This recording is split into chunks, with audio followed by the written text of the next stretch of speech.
miniserie de historia de los mundiales que hemos planteado aquí en Fútbol Infinito, para lo cual les invitamos a suscribirse a nuestra página de YouTube, seguirnos en nuestras redes sociales para estar al tanto de lo que estamos ofreciendo, porque estamos en la recta final hacia la Copa del Mundo. Más adelante tendremos programas especiales sobre cada una de las confederaciones, las reales opciones que tienen de cara al Mundial, cómo han llegado los equipos y por supuesto seguiremos con las entregas habituales de aquí hasta que comience o que se pare el fútbol para que comience el Mundial de Qatar 2022.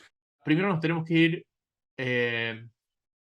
al 86 o al 85, porque en septiembre del 85 hay un terremoto en el país que va a ser anfitrión de la Copa del Mundo. ¿Cómo se vive eso? ¿Y en algún momento la Copa del Mundo en México estuvo en riesgo? Yo creo que se trató de minimizar bastante eso y estaría bueno que lo comente algún mexicano de aquella época. Pero me parece que fue muy duro el sismo y creo que se trató de mandar un mensaje de calma. Primero ese mundial era para Colombia y lo toman los mexicanos porque Colombia se baja. Después ¿Ya estaba llega la... complicado Colombia en esa época? Sí, ¿verdad? 86 estaba complicado Colombia. Sí, sí, porque creo que Escobar es electo al Congreso en el año 82, o sea, su figura ya era importante y los años de lo que tristemente se llama como el narcofútbol estaban en su momento fuerte, creo que la violencia también, así que bueno, no eran, no sé si creo que Colombia se baja porque no, el tema de la infraestructura no lo logra resolver y se baja, más allá, ese es el discurso oficial al menos. Entonces aparece México, que ya tenía la infraestructura, es en América también, llega la circunstancia del terremoto, pero es como que se dice rápidamente o se hace de cuenta como que no pasó nada. Es una lavada de cara muy rápida, aunque bueno, se perdieron muchas vidas en aquel fuerte terremoto que afectó durísimamente a la Ciudad de México sobre todo. Y nada, ahí se hace el sorteo del Mundial y adelante, vamos. Yo no recuerdo, sí que hubo un pequeño margen de duda, pero que nunca fuese una duda cierta, Jaime. De si se iba a jugar o no la Copa del Mundo Exacto. en México. Y México es, y sigue siendo, a pesar de que Estados Unidos fue recientemente electo para el Mundial del 2026, el país que tuvo menos tiempo entre un Mundial y otro. Porque México realmente tuvo 74, 78, 82, hubo tres 16 mundiales. años. Claro, pero hubo tres 16 años. mundiales entre uno de México y otro de México. Y es el país en el que menos tiempo ha pasado, porque los que han albergado dos, Estados Unidos, del Va camino 94 de. va Va camino camino de. de, Ujú. después el de Alemania hubo un buen tiempo entre el 74 y el 2006, y así sucesivamente. Argentina, Vizca, llegaba Mal. peor que lo que había llegado a cualquiera de los mundiales anteriores, o estoy exagerando. Bueno, el nivel de expectativa cambió después del 78, claramente. Debuta en el 83 al frente de la selección Carlos Vilardo. Menotti lo que le dio a Argentina fueron 8 años de estabilidad, cosa que la selección argentina no tenía. Y bueno, la evolución también de un dirigente visionario en aspectos organizativos como Julio Grondona para marcar eso y para interpretar que el cambio venía por allí.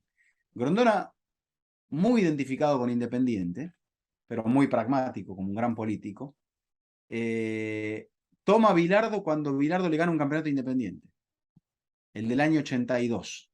El Metropolitano, que era el torneo largo de 1982, que culmina en febrero del 83, consagrándose en Córdoba ante Talleres de Córdoba campeón.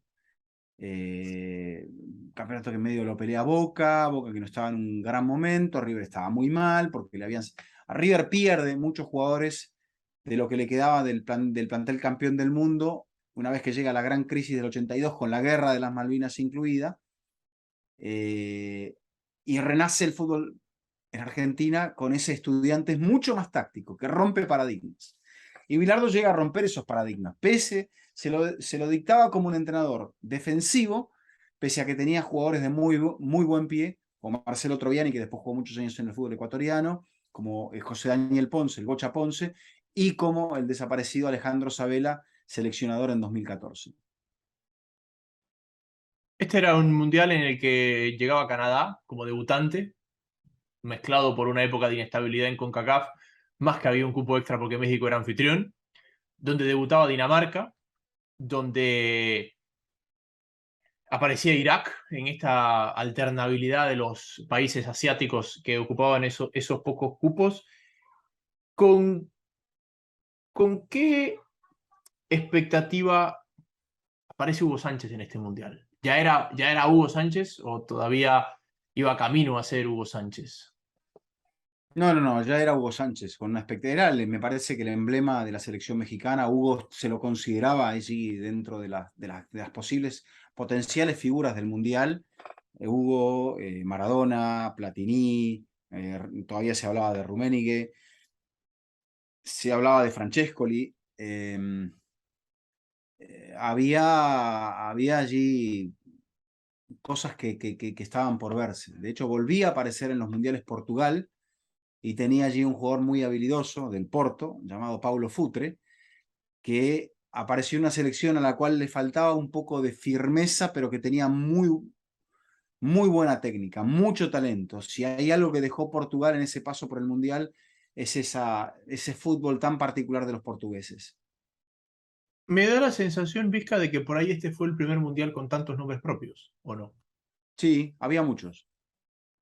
Como que También me parece que la FIFA y los medios alrededor del fútbol mundial interpretaron que era eso un poco también, que el mundial no era simplemente la idea de ver quién lo ganaba, sino de cómo lo vendíamos y cuanto más jugadores, grandes jugadores, hubiese en la portada, más expectativa iba a haber a la hora de vender los partidos, porque también el evento iba creciendo a nivel de audiencias globalmente.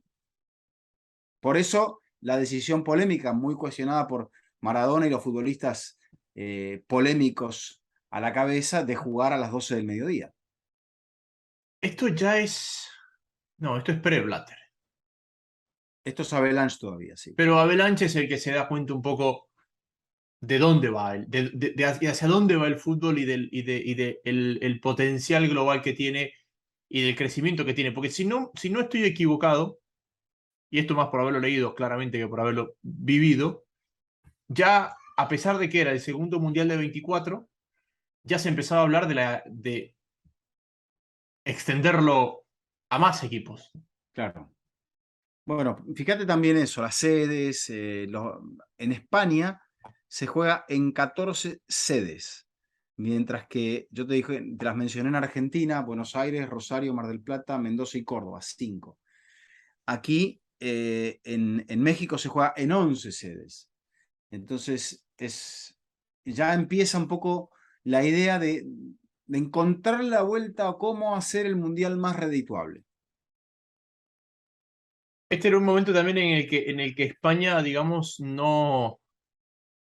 España sufría la exigencia sin que España, tú decías, no era el mejor momento de la liga, pero España selección no estaba a la altura de España clubes, porque si bien la Champions estaba siendo dominada por Inglaterra, Italia, pues los Ujú. españoles, el Madrid había perdido una final, el Barça había perdido una final, y era como que España, con la cantidad de nombres que tenía, Butragueño y compañía, España selección no estaba ni cerca de lo que estaban siendo otros equipos europeos. No, yo creo que España ahí se había quedado un poquito en el aspecto técnico, el aspecto de los entrenadores, todavía vivía un poco esa crisis de la furia roja. Y la Quinta del Buitre marcó algo diferente, un juego distinto, no tanto de furia. Fíjate que la Quinta del Buitre tenía mucha más técnica que si se quiere, juego fuerte. Entonces, mencionabas al Barça, ese Barça donde todavía no había regresado Johan Cruyff, que pierde la final de 1986 en el estadio del Sevilla contra el Steaua Bucarest por penales. Estaba todavía España intentando recuperarse y la base un poco del equipo era lo que generaba el Madrid. Creo que la figura española era Butragueño, Mitchell, por ahí venía un poquito. Y la presencia de los jugadores vascos todavía era fuerte. Entonces era una España que yo creo que estaba mejor que en la del propio Mundial de España. Sí, pero tenía la exigencia, digamos, bueno, de enfrentarse a pesos más pesados ya en la Copa del Mundo. Algo me llamó la atención acá y te iba a decir. Aquí lo que cambia el formato es que aparece la ronda de octavos de final. O sea, fase de grupos, salimos de la zona de la segunda fase, Ujú. empezamos a jugar a la vez para evitar conflictos en la tercera fecha de la fase de grupos y después es octavos, cuartos, semifinal y final. Formato que luego se mantiene. Sí, lo que te iba a decir acá es un poco una Inglaterra que tiene nombres más propios, que trae a Bobby Robson para que dirija a la selección. Quizás Bobby Robson en aquel momento era el referente del fútbol. Ey, pero no había ganado títulos europeos Bobby Robson. Fíjate que los que aparecían ahí en el Liverpool, en el Nottingham Forest o en el Aston Villa, o, eran otros nombres. Ujú. Sí, lo que te digo es, Robson se parece mucho más a estos gestores, a estos seleccionadores, ¿no? Como que rompía sin ser un lírico, rompía el paradigma de lo que eran los entrenadores de los equipos ingleses campeones. Claro. Era más, más de gestor, más de elegir, más del grupo. eh, y la otra cosa, y esto es lo que te iba a decir, que justo lo vi, se me olvidó y lo acabo de ver de nuevo, uno de los capítulos más escondidos en la historia de los mundiales es el mundial que dirige Sir Alex Ferguson. Porque si Alex Ferguson Claro, dirige este mundial a la selección de con Escocia, una Escocia. selección que termina última en su grupo. Escocia a día de hoy sigue teniendo el récord de la mayor de la participación en más mundiales de superar la fase de grupos. Escocia ha jugado 8 mundiales, nunca superó la fase de grupos, pero si Alex Ferguson termina dirigiendo este mundial en una situación triste cuando Jock Stein, aquel entrenador que había llevado a Liverpool al Celtic a ganar el primer triplete de la historia, muere en el partido final de la clasificación en un repechaje europeo y Ferguson, su asistente, termina quedando como entrenador de la selección escocesa para dirigir el Mundial. Y que bueno, Y después Ferguson, casi inmediatamente después, empieza su reinado en el Manchester United. casi 6 meses después, porque Ferguson Ujú. llega a principios del 80 y... Finales del 86, creo que en fin- noviembre llega, finales me del parece. 86, sí, finales Octubre, noviembre del 86 llega. finales del 86. Este es un mundial, Vizca, donde al menos yo no tengo un gran. Obviamente no recuerdo porque no había nacido, pero No digamos, habías nacido como, todavía. como, como puntos. Porque, por ejemplo, a ver, hay partidos de fase de grupo de mundiales anteriores donde dice este partido marcó tal cosa, como el 10-1 de Hungría o como aquel Ujú. partido de la segunda fase de grupo argentina. Este es un mundial que, al menos en mi caso, y te pregunto si tienes algo tú, no tengo un partido de la fase de grupo que te diga, acuérdate de esto que pasó, o acuérdate Ujú. de este momento puntual. No lo tengo. No sé si tú tienes algo de la fase de grupos que digas, bueno, aquí vimos algo de lo que íbamos a ver más adelante.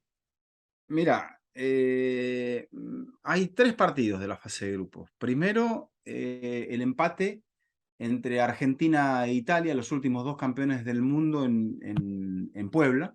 Muy buen partido de fútbol. Eh, Argentina había ganado en el debut frente a Corea del Sur, mientras que Italia había empatado 1-1 contra Bulgaria en el partido inaugural del Mundial, que o lo jugaba el anfitrión, como decía FIFA, o lo jugaba el campeón del mundo. Ese partido se jugó el 31 de mayo de 1986. Y fíjate que 2 días después arranca Argentina contra Corea del Sur en el Estadio Olímpico. Después recuerdo la goleada que le propina en el segundo partido Dinamarca-Uruguay, 6-1. Gran mundial de Dinamarca hasta que pincha, pero hace una muy buena fase de grupos, gana los 3 partidos con 9 goles a favor y 1 en contra. De hecho, le gana a Alemania Occidental en Querétaro en el tercer partido 2-0, cuando Alemania ya tenía la clasificación y esto permite que Uruguay pasara con 2 puntos nada más como tercero de grupo.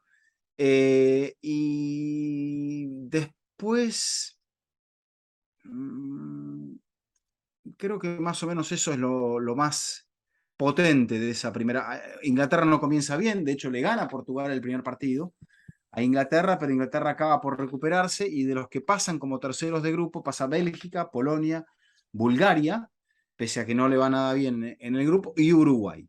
y esto hace que Argentina juegue contra Uruguay en la ronda de octavos de final en Puebla. México tiene una fase de grupos relativamente tranquila y termina ganando la Bulgaria, que era, me parece, uno de los peores terceros, y así es donde México llega, así, al quinto partido. El quinto partido nada menos que es contra Alemania. Que Alemania contra Occidental. Alemania que lo termina superando en penales. Alemania Correcto, a México. 0-0. Ese partido termina 0-0. Es la única vez que México ha llegado al quinto partido porque ya había sido cuarto finalista en el 70, pero en el 70 pasabas de los grupos a los cuartos, porque había menos equipos.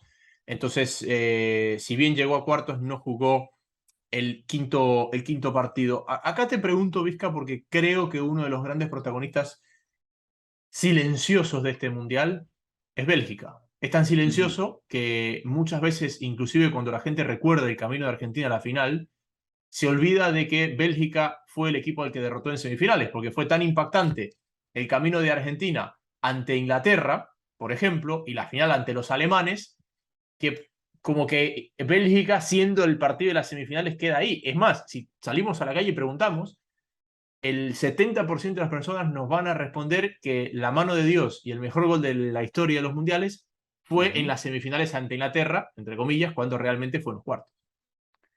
Sí, yo me acuerdo, porque soy un freak particular que me voy a acordar de esas cosas, pero te voy a marcar otra particularidad.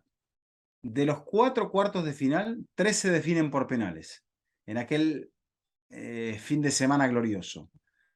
Primero, en el mediodía del sábado, 21 de junio, en Jalisco, en Guadalajara, empatan 1-1 Brasil y Francia elimina a la selección brasileña. A segunda hora viene el 0-0 entre Alemania Occidental y México, donde gana Alemania 4-1 por penales. El domingo, a primera hora, juegan en el Azteca Argentina, Inglaterra, la mano de Dios y el mejor gol de la historia de los mundiales por parte de Maradona. Inglaterra descuenta con un gol de Gary Lineker, figura y goleador, más que nada goleador que figura en aquella Copa del Mundo. Y en el último encuentro en Puebla, el domingo por la tarde, España y Bélgica, que venía jugando muy bien España. España, de hecho, aquella selección que había ilusionado tanto de Dinamarca, que había ganado los 3 partidos, le mete 5 goles en Querétaro, pero España se topa contra esa Bélgica que mencionabas y terminan empatando 1-1, van a los penales y pasa Bélgica. ¿Cómo era esa Bélgica? ¿Qué era esa Bélgica? ¿No? Porque ya había quedado muy lejos aquella final de la Champions del Brujas. Bélgica, a nivel de clubes, salvo ese episodio puntual, nunca pintó en las gloriosas noches de Europa. ¿Qué era Bélgica? ¿Era un potencial del fútbol belga? ¿Eran los jugadores belgas que se nutrían de estar tan cerca de Holanda y de Francia? ¿Cómo describes a Bélgica y por qué Bélgica tiene ese...? Porque leía el recuento de la FIFA y decía, el título de refiriéndose a esa selección, decía Belgium's Original Golden Generation. Bueno, tenía un entrenador bastante clásico que era el señor Guy Thys y tenía un gran arquero, Jean-Marie Pfaff, para muchos quizá el mejor arquero de esa Copa del Mundo. Tenía una defensa fuerte, allí estaba Eric Gerets, y después tenía muchos jugadores realmente muy técnicos que habían dejado una muy buena sensación después de lo que había pasado en el Mundial del 82, donde Bélgica hace un buen Mundial. De hecho, complica a Argentina y la manda en el segundo lugar a ese grupo de la muerte de segunda fase, donde se encuentra con Italia y con Brasil. Ya aparecía Enzo Scifo, el capitán era Jan Süleman, y tenía en Frankie Verkotteren un jugador también importante. No tenía un extremado recambio. Con gol de Süleman empata el partido contra Bélgica, contra España. Allí España, mejor dicho, se pone en ventaja. Juan Antonio Señor marca el gol del empate para España, van a los penales, España falla a uno solamente y aún así queda eliminado. Falla el segundo partido el segundo penal a través del hoy y es donde se le queda atragantado a España el pase a algo que ya parecía que iba camino, que era una semifinal con Argentina, porque ese fue el último partido en disputarse. Me mencionabas el tema de los equipos y de la influencia que tenía el fútbol de Bélgica. A ver, acá están los equipos. Jean-Marie Paf, del Bayern, Bélgica, del Bayern, sí, y PSV Gerets, Gerets. y el resto son todos del fútbol holandés, del fútbol belga. Sí, sí, Standard Lieja, Gent, Anderlecht, muchos jugadores del Anderlecht, Verkotteren, Van der Eycken, Enzo Schifo, Vandenberg, Munaron, Grun, Kleisters, pero sí, salvo el arquero, por lo que veo, y Eric Gerets, que jugaba en el PSV Eindhoven, eran todos futbolistas del medio local. O sea, que hablaba también de la fortaleza que existía en el fútbol de Bélgica en aquellos años. O Una sea, época, también previo a la ley Bosman, Jaime, porque me parece que eso también hizo que muchas ligas que competían hasta un cierto nivel y en el viejo formato de la Copa de Campeones de Europa, donde el campeón estaba en el torneo en sí, bueno, ahí es donde otras ligas no sacaban tanto provecho por los otros equipos grandes o los equipos de segunda línea. sin irme del tema, Sí. pero esa fecha 93, 95, entre la ley Bosman y después el cambio de formato de la Copa de Europa a la Champions, es la que hace que estas diferencias entre Sudamérica y Europa sean innegociables, igual que innegociables las diferencias entre el Big Five del fútbol europeo y el resto. Y ahí es donde Bélgica se te quedó fuera, donde Holanda se te quedó fuera, porque a mí me sorprende cuando yo veo esta nómina de jugadores belgas y me encuentro que había 2 jugando fuera de Bélgica y este equipo fue semifinalista del Mundial. Hoy tú ves la selección belga y todos esos jugadores a los 20 años como tarde ya estaban en Alemania, en Francia, en Holanda, en Inglaterra, en España. O sea, Courtois al Chelsea a los 18 años, De Bruyne a la Bundesliga, o al Chelsea también a la misma edad, y etcétera, etcétera, etcétera. Hazard a Lille, y en fin.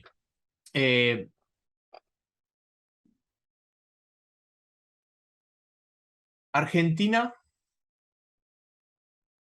llega a la final. Sí. A mí lo que más me sorprende de esta final es que hay muy pocos equipos que uno puede encontrar que hayan ganado una final después de que les han remontado 2 goles de ventaja. Bueno, en ese punto pensaba, y vamos después de esta final, vamos a terminar el primer capítulo y vamos a invitar a la gente, primero a que se suscriba y a que si le interesa un poco este recuento de los mundiales de la llamada época moderna o de la última parte del siglo pasado casi estamos abarcando los últimos 25 años del siglo pasado y los primeros 25 de este siglo. De un modo bastante particular. Y entonces, dos cosas. Eso.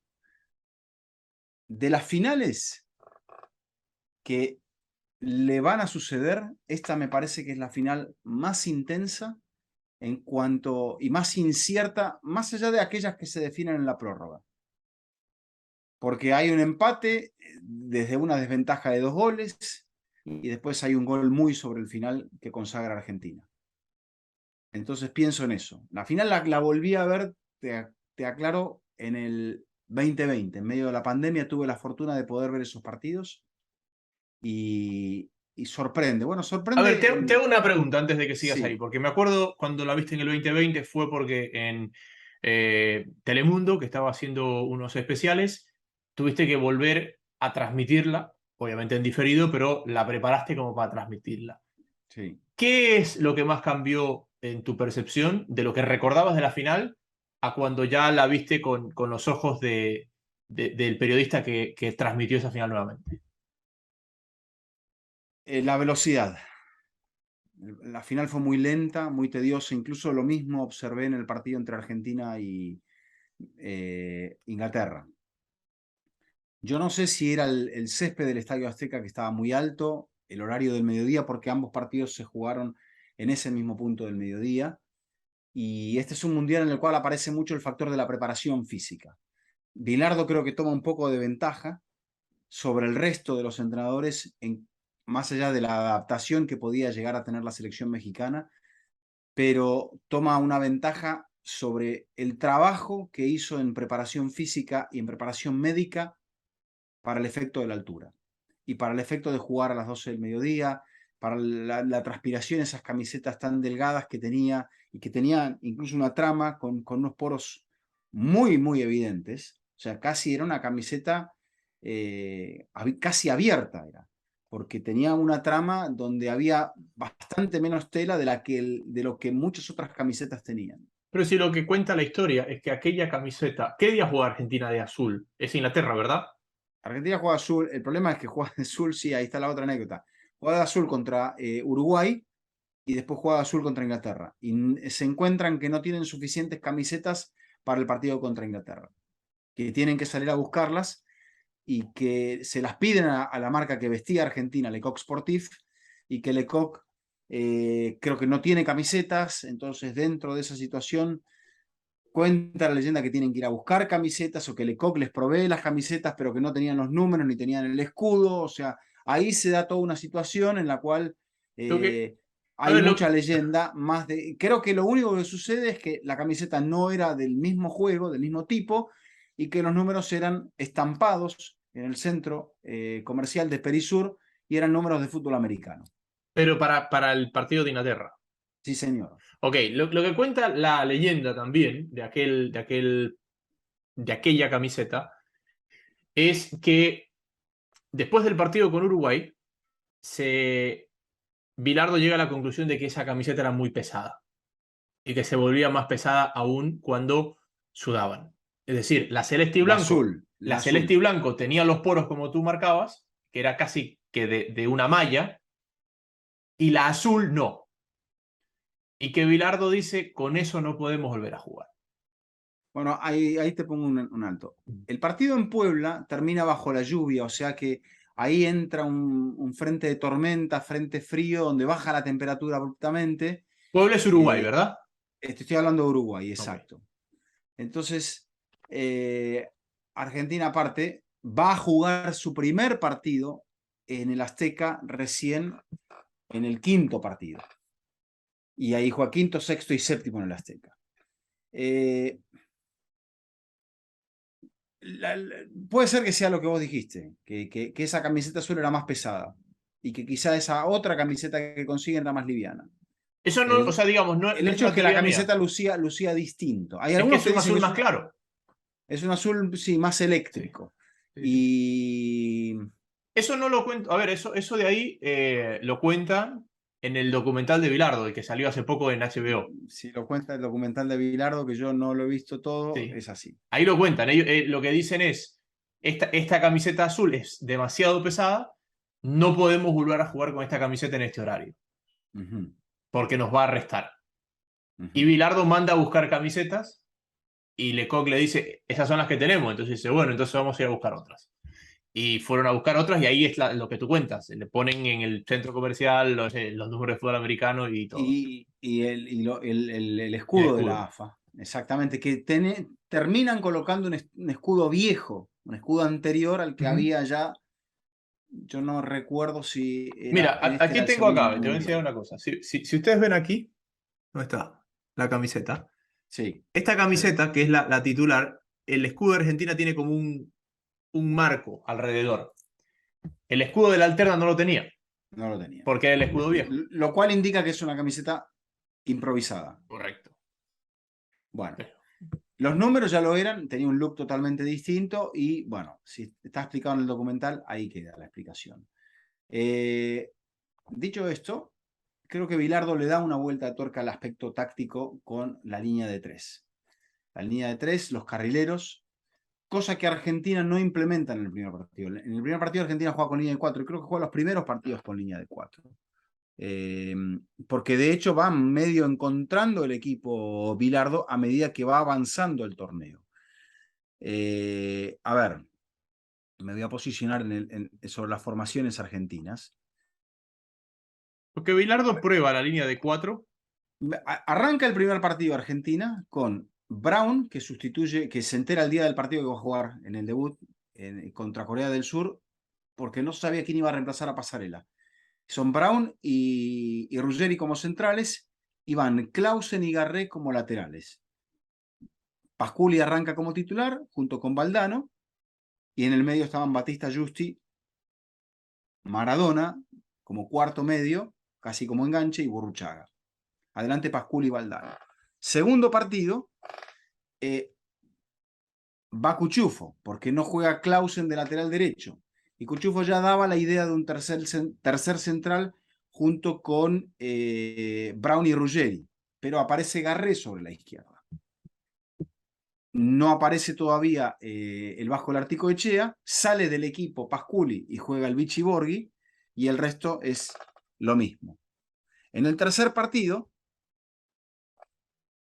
sigue Cuchufo, cosa que es una novedad total. Creo que en los partidos previos casi Cuchufo no juega, al igual que Enrique, que entra de cambio en el partido contra Bulgaria. Entonces se mantiene Cuchufo como zaguero lateral derecho, una cosa así como lo que hoy, por ejemplo, Ben White juega en el Arsenal de Arteta, que a veces medio como que camufla una línea de 3, para que la gente lo entienda el día de hoy. Ruggeri, junto con Brown jugaba como libre, que después se acentúa con la línea de 3 cuando ya la marca mucho mejor, y todavía juega Garré como lateral izquierdo. Pero aparecen en el segundo tiempo Olarticoechea, que reemplaza a Batista, y Enrique, que reemplaza a Borghi. El resto, igual. Después, en el partido contra Uruguay, Argentina no hace tantos cambios. En ese encuentro en Puebla, que es se juega a las 4 de la tarde, por lo que te decía, no hacía tanto calor allí. Juega Garré todavía de lateral izquierdo, juega Cuchufo junto con Brown y Ruggeri en el resto de la defensa, y aparece Pasculi adelante, y no juega Borghi, o sea, pierde la titularidad Borghi. Y todavía no juega Héctor Enrique. Entonces, juega Garré, y creo que por amarilla sale Garré para el partido siguiente, y ya Olarticoechea entra sobre el final para reemplazar a Batista. Uruguay termina mejor el partido, pese al gol de Pasculi al 42. Uruguay, que hace un cambio decisivo, que es el ingreso de Rubén Paz y del Polilla da Silva. Salen Wilmar Cabrera y Eduardo Acevedo, mete un equipo mucho más ofensivo el profesor Omar Borrás, y casi le complica el partido a Argentina, pero Uruguay no venía tan bien. Y en el siguiente partido ya aparece la formación tipo de Argentina, con esa más marcada línea de 3, aunque Cuchufo por momentos era el lateral por la derecha. Cuando el equipo defendía, Brown sobraba como libre y Cuchufo se pegaba al centro. Ruggeri marcaba generalmente como stopper al centro delantero, y el Vasco Larticoechea a veces compensaba la línea de 4, y a veces se iba un poco más adelante cuando el equipo retrasaba a Sergio Batista delante de la línea de los 3 defensores. O sea, Argentina quedaba con un bloque bastante bien armado, y de hecho Argentina en jugada casi no lo toman mal parado nunca. Donde lo toman mal parado es en pelota parada. Bilardo es un avanzado de la preparación física, es un avanzado de la polivalencia táctica. ¿Por qué la imagen de Bilardo ha quedado con los memes de la cancha de Vélez enlodada, de el Písalo o el Pisalo en el Sevilla, el bidón de Branco y el Gatorade? Porque Bilardo viene también de una escuela que no es de un equipo grande, y él ha tenido un gran orgullo en decirlo. Bilardo, su leyenda crece cuando sus caminos o su camino se junta con el de Osvaldo Subeldía en Estudiantes de La Plata. Y pese a que Bilardo era un jugador, creo que había debutado en primera división en el Club Deportivo Español, Bilardo es como que encuentra su lugar en el mundo allí en La Plata. Y Bilardo, bueno, cuando era jugador de Estudiantes, era una de esas raras avis que termina la carrera de medicina siendo jugador de fútbol profesional. Estamos hablando de los años 60, ¿no? O sea, ya era un tipo diferente. Hoy cuando hablamos de y lo hablamos con Grant Wall del tema de Jesse Marsh, de Graham Potter, entrenador del Chelsea. Mencionamos un poco esa formación académica, esa formación universitaria adaptada un poco a todos estos hilos que no se pueden dejar sueltos. Y yo creo que aquel Estudiantes, muy exitoso, equipo no de Buenos Aires, equipo, perdón, a la gente de Estudiantes, equipo más pequeño, no tenía ese consenso y apoyo popular. Entonces, la gente lo resentía, decían que hacían trampas, que pinchaban los rivales, de hecho aparece el lema del mote de los pincharratas, que te hacían cosas non santas en los partidos, como que de repente te aparecía un jugador y te soplaba polvo de menta y que se te iba a los ojos y te sacaba del partido hasta que hasta que te lavaban la vista. Brutal, brutal. Y bueno, Bilardo era un poco el esquema. O sea, habiendo sido Subeldía un entrenador tan exitoso, creo que dirige a la selección en uno de esos interinatos, pasajes de 2-3 partidos y nada más. No le dieron ni oportunidad casi. Y era un hombre que sabía mucho de fútbol. Y Bilardo fue su mejor alumno. Entonces, creo que se lo asocia un poco con todo eso y la gente se quedó con todo eso. Pero lo que te digo, si le preguntase a la gente qué tal era el estudiante que sale campeón con Bilardo, en aquel entonces existía el requisito que había que ser campeón del fútbol argentino para dirigir a la selección. Y era un equipo que, si bien trabajaba muy bien los partidos, que hacía muchos goles a pelota parada, era un equipo que tenía 3 número 10. El Bocha Ponce, Sabela y Troviani.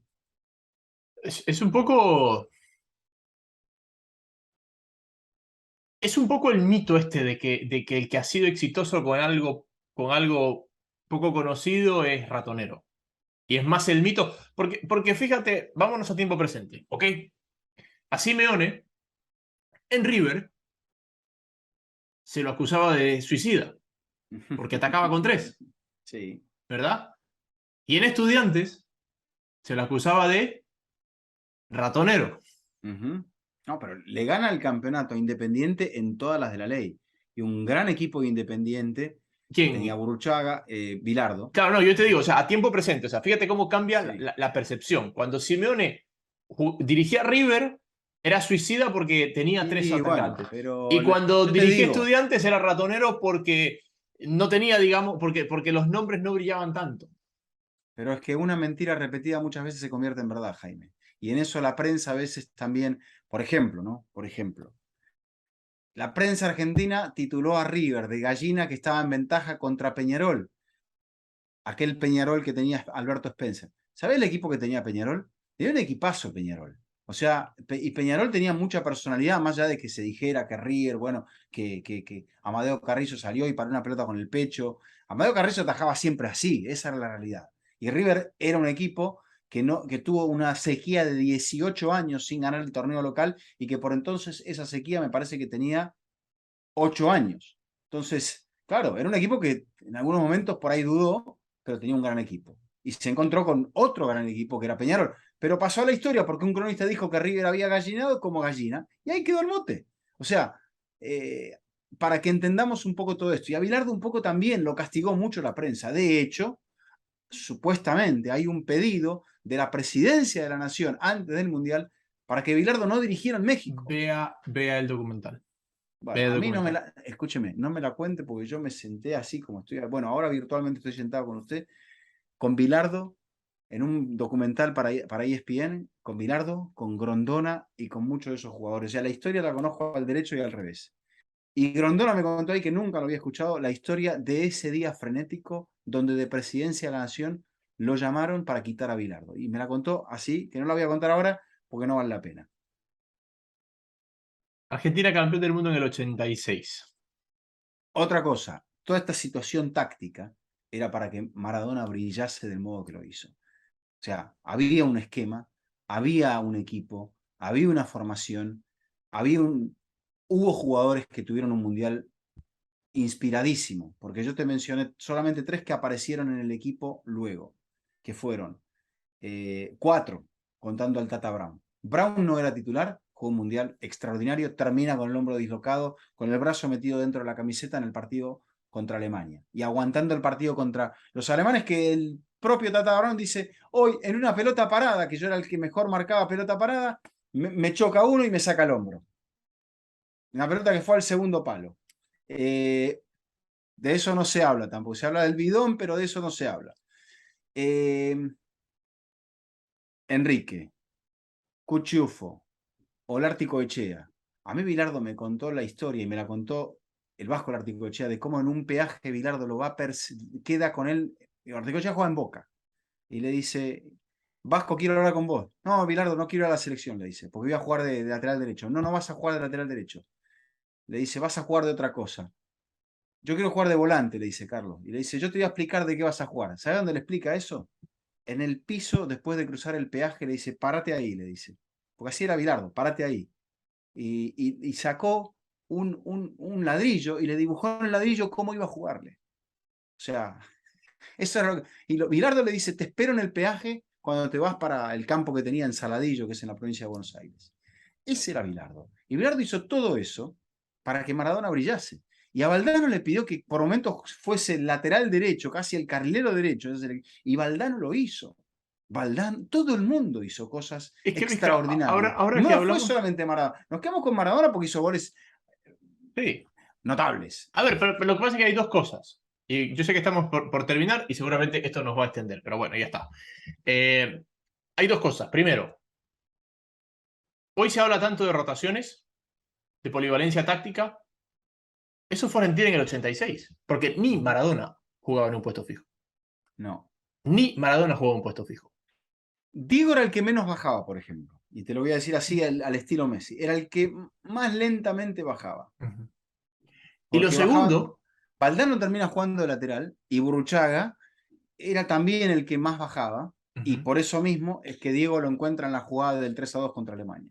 Y segundo es que hay un momento donde el entrenador busca, el rol del entrenador era ordenar, no potenciar, ordenar.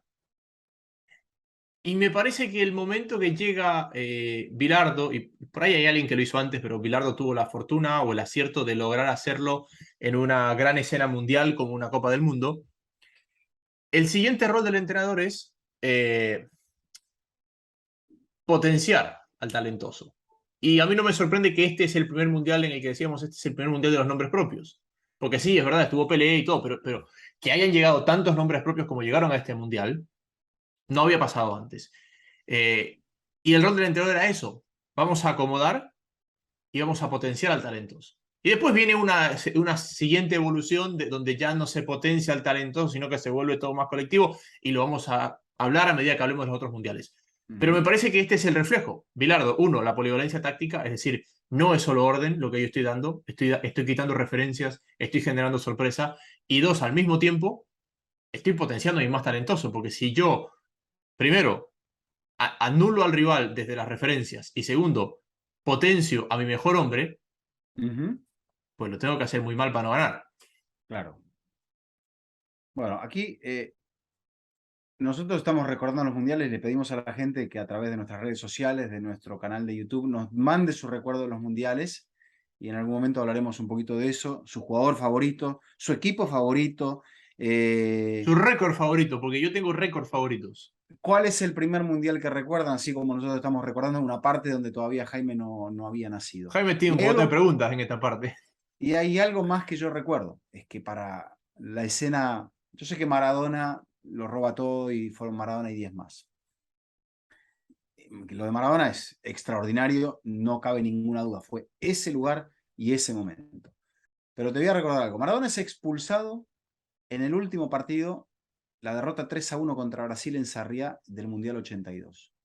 Mete un planchazo, no recuerdo quién fue, pero viene el árbitro roja directa. Después de eso, 82, Diego vive su última parte en Barcelona, que culmina 2 años después. Esos años de Maradona no fueron muy buenos. Supuestamente son aquellos años donde Diego empieza a tener una relación un poco más profunda con los excesos. Y lo vamos a dejar ahí. Y en el 84 busca la revancha en Nápoles y se va al Napoli. Una vez que Diego alcanza esa estabilidad, es donde Bilardo empieza a pensar en traerlo nuevamente, pero Bilardo deja que Maradona atraviese todo ese periodo y en el medio arma un equipo y una idea futbolística con jugadores del medio argentino, que eran muchos en aquel entonces. Y después le agrega Maradona. Y Maradona aparece en la eliminatoria en 1985. Y no es un jugador tan decisivo en esa eliminatoria.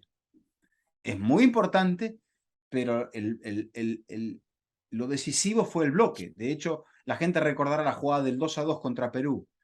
Pero en Buenos Aires Diego no había jugado grandes partidos. Y de hecho, el gol de la clasificación es una jugada de pasarela culminada por Ricardo Gareca. Entonces, Bilardo hizo que Maradona se insertara allí, que llegase siendo un gran Maradona, que todavía no había sido campeón con el Napoli, y que marcara la diferencia. En ese camino al Mundial hay dos nombres que son hoy grandísimos entrenadores que son fundamentales en la clasificación y que se quedan fuera del Mundial, que son Miguel Ángel Russo y Ricardo Gareca. Claro. Los dos se Sí, quedan sí. fuera del Mundial y son fundamentales Y, en la eliminatoria. y el Pato Filiol, que atajó toda la eliminatoria y después Sí. apareció Neri Pumpido. Pregunta para terminar, Vizca. Pregunta para terminar. ¿Por qué esta relación tormentosa entre 78 y 86? Me parece que es la mejor forma de cerrar este periodo que hemos analizado, 78-86. Yo no sé si hay otro país bicampeón del mundo que tenga una relación tan tormentosa entre generaciones campeones del mundo. Es un tema un poco freudiano ese, para hablar de la idiosincrasia del argentino, que no se puede hacer un análisis freudiano de un pueblo, sino que se puede hacer de una persona. Y aún así a veces hasta muy difícil, diría un analista. Y yo creo que es parte de las divisiones de los argentinos, el hecho de esto o esto, a colocar cosas en posiciones antagónicas, ¿no? Y la prensa también tuvo mucho que ver en eso. La prensa tuvo mucho que ver en eso. Porque creo que la relación entre Menotti y Bilardo era cordial y después alguien decidió enemistarlos. Y después aparecieron las chispas porque filosóficamente eran distintos. Estaba el fútbol un poco más lírico, que ya lo tocamos de Menotti, y este fútbol un poco más esquemático. Pero Bilardo no le quitó la esencia al jugador argentino y no pretendía quitársela. Simplemente él estaba adelantado y dice, el juego va por este lado, el juego va en esta dirección. Y en ese sentido, Bilardo fue un adelantado, no diría no reconocido, pero sí muy poco reconocido. Que estaba a contrapelo de lo que era el fútbol, el viejo fútbol argentino. El viejo fútbol argentino era el del que era un 2-3-5, básicamente. Sí. Y bueno, ese fútbol de la máquina, que Di Stéfano convirtió. Bueno, Di Stéfano un hombre que compensaba también a los equipos y que inculcaba ese estilo de correr, que claro, cuando esos equipos tan ofensivos no tenían solidaridad, ni grandes jugadores, sufrían. Y por eso Argentina vivió una época tan oscura hasta que apareció Menotti. Menotti le dio algo fundamental y Bilardo le dio otra vuelta de tuerca que con el sistema de la línea de tres, me parece que en un mundial, al exhibirla en un mundial, creo que le dio al fútbol una de esas variantes tácticas que al día de hoy se siguen recordando. Vizca, como siempre ha sido un gusto. Gracias, Jaime. Aquí comienza un poco este recorrido en serie que vamos a continuar y que vamos a tratar de generar de aquí al mundial. Primero, lo que planteamos es esta recorrida por la historia y después, mucho más cerca del mundial, plantearemos otro hecho que es el análisis previo del mundial, confederación por confederación, para luego, bueno, plantearles ya desde Qatar, si Dios quiere, una cobertura especial aquí para que no nos abandonen en fútbol infinito. Ha sido un gusto, Vizca. Este ha sido un nuevo episodio de Fútbol Infinito y será hasta la próxima.